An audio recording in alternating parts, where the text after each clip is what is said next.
How's it going, guys, and welcome back to the Purple Box, the semi-regularly posted series where I try to chronicle every non-unique purple weapon in Borderlands 3 to let you know whether it's trash, treasure, or completely inconsequential. If you'd like to give any of the weapons showcased in this video a go, a save file containing all of them will be available within my Discord server, linked down in the description. But with that out of the way, Torgue, offering everything you could ever want to satisfy your high-octane, badass need to fucking explode a hole straight through the ozone layer. Torgues are always splash damage and generally are able to come in every element, also all being able to roll the double penetrating prefix, which will double the projectile count of the weapon. Torgue guns function in two different firing modes: impact, which of course causes your shots to immediately deal their damage upon coming into contact with the target, or sticky for those that are into edging. Sticky projectiles will deal a small portion of the damage on impact before dealing the rest on detonation, which can be triggered by reloading, swapping weapons, or swapping the firing mode. Now, to get a little bit more technical for all you nerds out there, let's dive in a little deeper here. The detonation damage is further increased for each sticky projectile on the target. The damage increase per sticky on a single target is different between all the weapons, as it's determined by the weapon type itself and the magazine size that you rolled. And luckily for us, this very useful information can be found on the item card of all Torgue weapons, as long as they're unanointed, because unfortunately, for whatever reason, this information is completely blocked out by the anointment. Weapons that consume multiple ammo per shot, though, will have this bonus divided between all of those projectiles, equal to the same total bonus as long as all of those projectiles within that single shot make contact. It's also worth keeping in mind that only a portion of the damage when taking the shot is actually taken into account, while the other portion is from when the stickies actually go boom. What this means, for example, is that if you stack the stickies while moving at Mach 10 with violent momentum but pop them when standing still, your damage would be drastically lower than if you pop them while still moving very fast. And finally, while I'm not going to go over it super in depth, as that would probably take a little bit too long, this is what the damage formula for calculating your sticky damage looks like, of course with the sticky bonus section being that percentage listed on the card. But actually getting into the weaponry now, let's start with pistols, specifically starting with the Duke, which is the lower damage, higher fire rate option. Starting off with the ×1, the damage was surprising. However, that being said, it was surprising that it was just killing things. However, to actually kill those things, it did take a few too many shots for me to say that it really felt like it was anything more than just okay. The sticky mode does take it up a little bit, just because the fire rate synergizes well with just throwing as many stickies onto a target as quickly as possible. But the biggest problem, even with that, is that the higher fire rate of the Duke isn't even that much higher than the other pistols that we're going to be talking about. But before we get to that, moving to the ×2, the damage increase can definitely be felt, but so can that ammo consumption. That being said, the damage increase did make me prefer the ×2 over the ×1, just because it did feel substantially better, but more ammo cost with higher fire rate, you're going to be reloading a lot. The sticky mode did feel both better and worse than the ×1, as it does significantly better damage and does feel way better to use, but because of that lower ammo pool per mag, you can't just spam it out as much, which means you have to really make sure that you're hitting those shots. But when they do hit, enemies fucking pop. Moving to the Magnum, which is supposed to be the mid-range one, but honestly just kind of has worse overall stats than the other two, except for an increase to projectile speed. That being said, I did prefer it over the Duke, but it was kind of still just not anything too special. I also don't know what exactly it was about this, but it felt kind of awkward to use and a little bit inconsistent. It felt like the handling was significantly worse, but going by the card, it didn't seem all that different from the others. So I can only assume it must have just been me having a mini aneurysm over the projectile speed feeling different. And while that projectile speed increase was nice, it definitely isn't worth just making this gun have overall worse stats than the others. Sticky damage-wise felt pretty similar to impact, however did somewhat fix that inconsistent feeling I had. But again, since that may have honestly just been a skill issue on my part, I'd say for the Magnum, impact and sticky are pretty interchangeable. With the ×2, it's definitely a lot more inaccurate, and that can definitely be felt, but holy fuck do you ever feel that damage increase, as long as you're landing both pellets. But really all you gotta do to counteract that is just be a little bit closer than you were with the ×1. This is a ×2 done well though, as the ammo consumption really doesn't feel all that much higher since you are killing so much faster, so the trade-off is definitely worth it. Once again though, with sticky, it feels pretty interchangeable with impact for the Magnum. It's a great damage, and again, you just gotta make sure you're hitting all those pellets, but when you do, shit goes boom. But that's not really gonna matter much, as we're now moving on to the Pocket Rocket, which is pretty much just an increase over the Magnum in every single possible way, having the overall highest base damage and a mid-range fire rate, and just straight up being the best. I mean, really with Torgue, all you want is raw damage output anyways, and the Pocket Rocket gives you just that for no major drawbacks. It has slightly lower fire rate than the Duke and doesn't have the added projectile speed of the Magnum, but those things really don't matter, and when compared to the other two, the pocket rocket just fucking slaps harder. Now, going into sticky mode, the projectile speed is a little bit more noticeable, with the Magnum stickies being a lot more consistent because of it. However, that increased damage is definitely still very present. But coming to ×2, this is where any competition immediately falls apart. The ×2 pocket rocket is just fucking insane, and honestly, out of the generic pistols, is probably the only one I would say is actually legitimately good. But like, just to iterate this point, each pellet of the pocket rocket is dealing pretty much the same damage as a ×1 Duke pellet, for just the slightest decrease in fire rate. This difference only gets worse with stickies. The pocket rocket is almost annoyingly better than the other two because they really don't even stand a fucking chance. Finally, for pistols though, we have the carbuncle, an alien barrel pistol with the ammo cost based on the projectile multiplier. This thing only rolls as elemental and can have 5, 6, or 8 times base, however the stock part can add an additional projectile for 6, 7, or 9. This stock does, however, drastically reduce the damage per pellet, which makes it definitely not worth the extra pellet, as it pretty much makes the gun practically unusable. That being said though, the ×8 is actually pretty good. It's not terrible, but it definitely does have some room for improvement. A single shot is a bit lacking in the damage department for the most part, just barely not enough to kill many enemies even when landing every projectile, which I feel like just shouldn't be the case with this thing. If you do have some magazine size increases, which honestly most Vault Hunters do have access to at this point, the ability to get 2 shots out of a mag makes this gun legitimately pretty solid and probably one of the better non-unique alien barrels within the game. I would just like to also acknowledge how fucking fun this gun is. It is a very unique playstyle, and just the idea of a shotgun hand cannon combo is fucking cool, though does also make it a bit more of a shame that it isn't just that little bit better. Overall, Torgue pistols are far better than I thought they were, but that being said, my expectations were incredibly low. While all the generic ones are fairly usable, they all pretty much suffer from just not only a very clunky and very awkward gameplay loop, but also the fact that they're all incredibly similar to one another, with the pocket rocket just being the best all-around damage for very little decreases to other stats. Luckily though, I don't think I'd really recommend using any of them outside of the carbuncle, because that's the only one I really found to be fun. Now moving to assault rifles, let's start with the Stranger. This is where you sit on your hand until it goes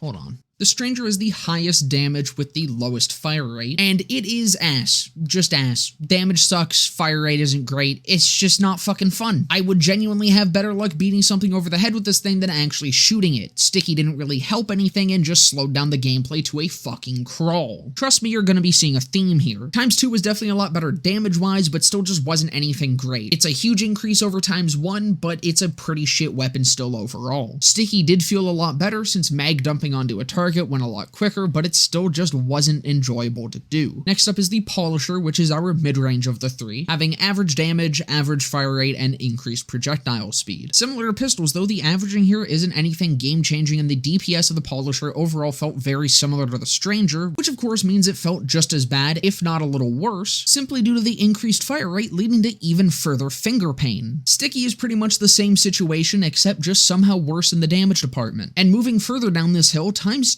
somehow took even longer to kill shit. Really, it's just getting fucking pathetic at this point. Even with stickies, the damage was somehow just way worse. To be a little fair here, this is a higher mag roll, which does mean lesser base damage, but it's still just fucking crazy how much worse this is. And the Flogger, offering lowest damage but highest fire rate, it's just fucking shit, man. I don't know how many more times I can say it. Not a single one of these rifles are good, and the Flogger is absolutely no exception. It feels the same as the last two and is just as bad. This is probably the best that stickies have ever felt for ARs, except for the fact that physically it still just causes fucking pain. Clicking for this extended of a period of time is never going to be fun. ×2 is still just as bad as ×1, except now it's taking even more ammo. No damage, just carpal tunnel. Stickies still definitely provide the carpal tunnel, but at least give actual good and speedy damage output. That being said, it's still not really enough to be considered anything even remotely good. And finally, for assault rifles, the Blister. Our alien barrel assault rifle, so of course this only comes elemental, and fires very similar to that of a flamethrower, with its damage increasing up to 4 times based on how long it is fired for. Also worth noting that this only comes double penetrating, and because of how that works with beam type weapons, the damage listed on the card is actually incorrect and the base damage is a bit higher. And the Blister is actually a nice surprise. Not only is it the only full auto Torgue assault rifle, which gave my finger a well-needed break, it was actually surprisingly pretty good. And like, not relatively good with other assault rifles, legitimately legitimately pretty solid. While 2 ammo per shot on a full auto assault rifle does sound like a recipe for emptying your ammo, the consumption rate honestly isn't all that bad, and with how high the AR ammo pool is, it felt surprisingly usable. This one was honestly just a good time. Torgue assault rifles are simply flawed in design and even more so in execution. The fact that they're all semi-auto is fucking insane for being assault rifles that are designed to be spammed, not only due to turning them into devices of finger torture, but simply because they just aren't fun to use. If maybe one of them was semi-auto, it could have been alright, along with actually providing some sort of real fucking variance between them, but all 3 of them being semi is just fucking awful. You know, except for the blister. The cum gun managed to come out on top here, which really is all I could have hoped for. And before getting into shotguns, I just want to quickly go over how I'm going to be talking about these, because there's a lot of potential multipliers for them. I will be listing all of them, but I will only be covering the highest multiplier for that ammo cost, as generally the more pellets that you can have with a Torgue shotgun, the better. Along with that, Torgue shotguns are also able to roll with the chain magazine, which kind of converts them into more of a grenade launcher, decreasing their base pellet count to 1 and firing out an arcing explosive projectile. I will be covering both the normal type of shotgun and the chain mag version of the shotgun for each of them. But with that out of the way, let's get into the kielbasa, which can roll as ×5 or ×6 for 1 ammo per cost, and ×10 and ×13 for 2, and the grenade launcher coming as ×1 for 1 ammo and ×2 for 2 ammo. Kielbasa has the lowest fire rate for the highest damage per pellet and increased projectile speed. Starting with the ×6, the damage here is pretty damn solid, though the fire rate can definitely be felt. Stronger splash focus builds can probably make some solid use of this, but the fire rate feels too lacking for these base damages to say it's overall a good option. Sticky was still solid damage wise and even a little bit better, but because of with the shotguns how long it can take for all of those projectiles to actually pop upon detonation, compounding that onto this lower fire rate does definitely hurt a lot more. For the ×13, the damage honestly felt pretty similar, only feeling a bit better when every single pellet would connect, but even then it was taking around 4 shots to kill an enemy, which was about the same as the ×6. Thing is though, with 4 shots on the ×6, that was only 4 ammo, while on the ×13, that's 8. Sticky mode does remedy this a decent bit and actually increases the damage output to something far more reasonable for that price, but does still tend to fall off on tankier targets. The chain mag is really where the kielbasa starts to shine. Not only does the higher damage per pellet really make itself known here, as in literally having a higher base damage than the critical thug, but the faster projectile speed, while nice on the normal variants, is a fucking game changer with these grenades. Not only making it easier to land them consistently, but increasing your effective range with them. As good as this gun is in impact, it just gets even better in sticky, being even more consistent and less reliant on hitting those arcs into crits, allowing you to barrel stuff enemies very safely, and along with taking care of badasses far easier than impact does as well. ×2 honestly didn't feel like all that much of a change in damage from the ×1, though this could definitely be role dependent. However, even in sticky it wasn't all that much better, and the biggest change overall I noticed was actually the ammo consumption, which isn't something I actually felt too harshly with a lot of the other shotguns, so I definitely do prefer the ×1. Now coming to the bang stick, this is the lowest per pellet damage of the Torgue shotguns, but the highest potential projectile count per shot. This can roll in ×5, 6, or 9 for 1 ammo per shot, or ×10, 13, or 18 for 2. With the chain mag, this is 1 shot for 1 ammo, up to ×2 and ×3 for 2. ×9 wasn't too terrible, but nothing too amazing either. It'll kill fine, but it does feel a little bit slow for a shotgun. Sticky starts to make it feel significantly better, however you do have to pretty much land every single shot on target, even then though because of the amount of stickies, it can sometimes be pretty slow to burn down their HP. Now for ×18, if you've been around this game long enough, you already know where this is going. Bang stick definitely starts picking up here, having the damage output far more along the lines of an actual decent shotgun. But this isn't even where the bang stick really shines, as swapping into sticky just turns the bang stick into a fucking monster that can legitimately rival that of even legendaries, especially on Flak and Moes, who can really abuse the amount of hits from this thing. With the chain mag, this probably becomes the weakest of the grenade launcher variants, since it does still have the lowest damage per projectile, which hurts pretty heavily when only having a single projectile. Sticky made this feel a hell of a lot better, actually being not only usable but somewhat decent, but still the weakest of the chain mags overall. Uniquely with the chain on the bang stick though, this does get up to ×3 projectiles. However, as cool as it is, the impact felt about as weak as the ×1, if not a little weaker, just due to it being a little bit more inconsistent from not always being able to land every single pellet on a direct hit. This changes entirely when swapping over to sticky though. While definitely still important to actually land those shots, when you do, it can feel fucking good. I wouldn't say necessarily great, as it can fall off against beefier enemies, but it'll shred through a large majority of mobs pretty quickly and pretty well. And onto the pony, which is our average shotgun of the bunch. Offering a similar fire rate to the bang stick, with damage damage per pellet averaging higher than the bang stick but lower than the kielbasa, and having the lowest base pellet count. The pony can be ×4 or ×5 for 1 pellet, or ×8 and ×10 for 2. The grenade launcher variant is just 1 times for 1 ammo or 2 times for 2. The pony is definitely an average, and it doesn't really offer anything else. Damage is meh, fire rate is meh, impact is fine, and sticky is whatever. I see literally no reason to ever use this over the other two. And with the ×10, all the downsides just feel even more present than any upside, and it just ends up feeling even worse than the ×5. And if that sounds bad already, somehow sticky was even worse. I swear it somehow managed to do less damage than impact. Chain mag just isn't that good either. It's less spammable than the bang stick, though with slightly better damage, but just way worse than the kielbasa. It's fine, but it's literally only better than the bang stick, and even then, not totally. Bang stick had a much better sticky, whereas for the pony, both sticky and impact were pretty unimpressive. ×2 wasn't really much different at all, other than just increased ammo consumption, and the lack in damage definitely made this be felt pretty hard. Sticky was honestly no different, and also just shit. And finally, for our shotguns, we have the protuberance as our alien barrel, which again, of course, means that it only rolls in elemental. The protuberance will fire a arcing splash damage projectile, which will merve into 3 more projectiles on impact. Both with or without the chain mag, it can roll as ×1 for 4 ammo per shot and ×2 for 5 ammo per shot. Now, the base ×1 is fucking awful. It was barely able to kill Ratch, but it was very slow at doing so. The ×2 changed practically nothing, unless your goal was to empty your ammo pool just slightly quicker. Now, rolling the chain mag on this is another literal game changer, providing a 6.2 times damage increase, bringing it from fucking useless to perhaps one of the single best non-unique alien barrel guns in the game, if not one of the best non-unique guns overall. The potential of this thing with a proper splash build is insanely high and still works great even with a very generic build like I've been using here. Just an absolute fucking menace of a gun even at the 4 ammo per shot. That definitely does make it worth investing in some ammo sustain though. With the ×2, just going up 1 ammo to the 5 per cost is honestly a pretty big change, but if you have the ammo sustain to use it, it can definitely be worth it since the mini projectiles are unlisted, which means you're actually getting 6 projectiles per trigger pull, being the 2 main shots that split into 4 additional projectiles. It is also worth noting that technically this is more ammo efficient than the ×1, as with that you get 1 projectile for 4 ammo per shot, but firing 2 projectiles means that really with the ×2 you're actually firing each projectile for only 2.5 ammo per shot. Now shotguns are really where Torgue just shines, specifically the kielbasa as the premier grenade launcher, the bang stick as the best showcase in the power of sticky spam, and the protuberance just being a fucking fun as hell and actually amazing alien barrel weapon. The pony fucking sucks major dick though. And finally we come to our rocket launchers, starting with the hedgehog, which offers an average fire rate, the largest splash radius, and the highest damage per pellet, however the second highest damage overall. The hedgehog is solid against squishier enemies. I was able to hit some pretty satisfying one-taps with it, which is really more than I expect for most purple launchers. It definitely did fall off against badass enemies though. This was, however, the first time that stickies just felt like substantially worse. However, it does solve the problem of feeling weaker against badasses. This is definitely a rare case where consistently swapping between them actually drastically increases usability, as they both cover separate uses. ×2 felt pretty similar to ×1 despite the pretty substantial damage increase, maybe just being a little bit more consistent, though did still struggle against badasses. But really the biggest change I noticed was the higher ammo cost. Sticky though did feel a hell of a lot better than impact with the ×2, offering just way more damage and way more consistently popping targets. Ammo consumption even in sticky was definitely still a problem though. Next is the quickie, being fully automatic and having the highest fire rate, the second highest damage per projectile, but lowest overall damage. Of course, being full auto, this thing blows through ammo very quickly, which definitely sucks because the damage really isn't amazing, and rocket launcher ammo is a little bit hard to come by. That being said though, I fucking love the quickie simply because the fun factor of a fully auto rocket launcher is insanely high. Sticky kind of ruins this fun factor though a decent bit since there's some delayed satisfaction here, but it is still somewhat enjoyable. I did end up running through my ammo a lot faster in sticky though, since I ended up dumping way more shots than necessary into a lot of enemies. With the ×2, the damage went up by a hell of a lot, but so did that ammo consumption. 2 rocket ammo per shot and full auto is not a very good combo. Sticky felt a bit more usable, albeit needing to be a lot closer range, since it was more important to land those direct hits, but didn't really do much for the duration of use. And the 3-way, having the slowest fire rate and lowest damage per projectile, but highest overall damage per shot, since the 3-way is base ×3 for 1 ammo and ×4 for 2. And while on paper this gun sounds pretty damn good, the impact on this just straight up fucking sucks. Slow fire rate really doesn't do do that much damage despite what the card will tell you, and overall was just unfortunate. And even Sticky, which is where I feel like the 3-way should really shine, is also pretty lacking. It really doesn't feel that much different from the other two. I feel like this should have had a higher Sticky damage ratio. The ×4 also really didn't feel that much different from the ×3, and therefore just felt worse since it had increased ammo cost for no noticeable gain. Sticky is pretty much the exact same story, except just felt even fucking worse than Impact. And finally we have the Lump as our alien barrel rocket launcher. Of course, again being only elemental. The Lump fires a charged shot, shooting out a slow-moving elemental orb which will link all enemies nearby to it, dealing damage to all of them upon detonation. And as cool as the Lump is, it's pretty shit, unfortunately. It's a pretty neat idea and just looks amazing visually, but was incredibly inconsistent. It'll nuke a trash mob if you hit a crit, but anything even slightly beefier, or if it just doesn't crit, then it does practically nothing. If you have a large group of low-tier enemies and pop it over top of them, it definitely could be fun, but that's about it. 5 ammo per shot on this thing is fucking pathetic. The ×2 is about the same damage-wise, but it is 1 more ammo per cost to fire 2 times the amount of projectiles, so in the same way that the ×2 protuberance is, this is technically more ammo efficient. Overall, the basic 3 launchers are honestly some of the best non-unique launchers out there. They're straightforward, kind of fun, and somewhat work. That being said though, the track record for non-unique launchers isn't great, and while these are some of the best, they still aren't exactly anything amazing. The Lump on the other hand is somehow even fucking worse. It can be fun in a very specific circumstance, but that's about it. That is all I can give it. In the end, Torgue honestly came out better than I expected. Running these guns did give me a bit more appreciation for them as a manufacturer, as they worked at endgame, and a few of them were even quite fucking good. Although those few very good guns were pretty much delegated to the shotgun department. There is potential here for a pretty neat and unique manufacturer, but I think it falls short in a lot of ways, even beyond just actual usability. A lot of these guns feel incredibly similar to one another, and overall I feel like the shotties just completely carry Torgue and do really fit the gimmick well, while the rest of the options just don't even come close to hitting that same mark. Especially the fucking assault rifles. My hand isn't ever going to recover. But that's about do it for this one. I hope you guys enjoyed. If you did, definitely consider leaving a like, comment, subscribe, all that. Down in the description will be a link to my Twitch channel where you can follow to be notified of when I go live, and just under that is a link to my Discord server where you can come and join and hang out. But with that all being said, I hope to see you guys in the next one.